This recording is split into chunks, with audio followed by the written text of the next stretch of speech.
Hello everyone. After having to take some short GenAI informational courses, I wanted to give it a quick test. I wanted to test the image generation models, but since they have a cost and I just wanted like a 30-minute test, I only tested the chatbots instead. I found out that Google's GenAI chatbot API is free and has a testing interface.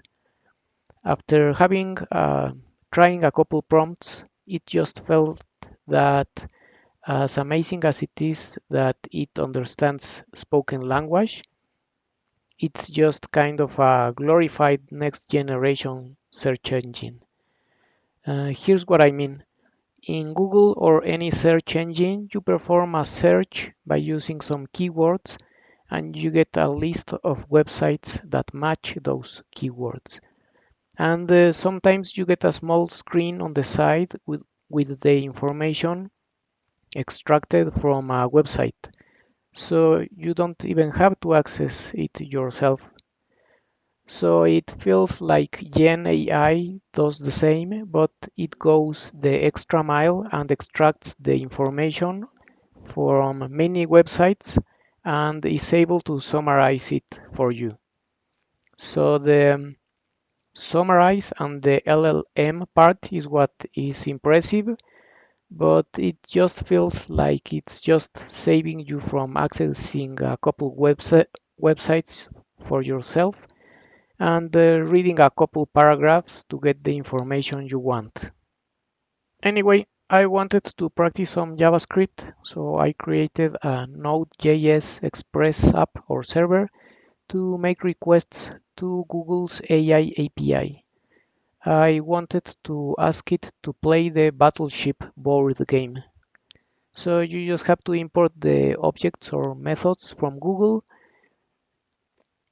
send your previously created API key, request the desired model, in this case Gemini or Gemini Pro, and start your chat. In my case, I start with no history, a creativity level of 1, which is the highest. And since I am asking the AI to make short decisions, I think this classifies as dangerous content or harassment. So you have to remove these safety settings or your answers will get blocked. And that's it. You send your request message, wait for the response, the text from that response, and send that back to the user interface. Then I tested some prompts and I was able to ask the AI to pretend it is playing the game and respond with the coordinates for the next shot. So I made an interface to visualize its shots, provide feedback, whether it hit or miss a ship or even sink it, and ask for the next shot. Aside from learning how to make the requests to Google's API, this is what I learned. It can play the game, but it repeats shots from time to time, even though I specify that it should not do so.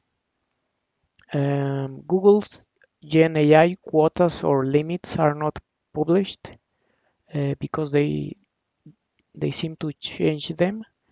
But I found out that at this time, more than 12 requests per minute will get you blocked for a couple minutes only. Luckily, you do not get banned. From time to time, it seems to try to sink a ship after hitting one, but it could just be luck. Generally, it just follows its shooting pattern. And finally, it follows a sweep shooting pattern, but after asking it to try a scatter mode, it seems to change its style, which is impressive.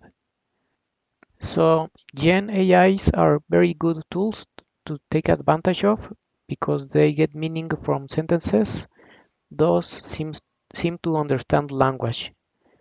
And you can steer the GenAI's answer towards your objective by testing different questions. This is what's elegantly called prompt engineering. So there you have it. It's easy to use the APIs to create your own apps. Goodbye.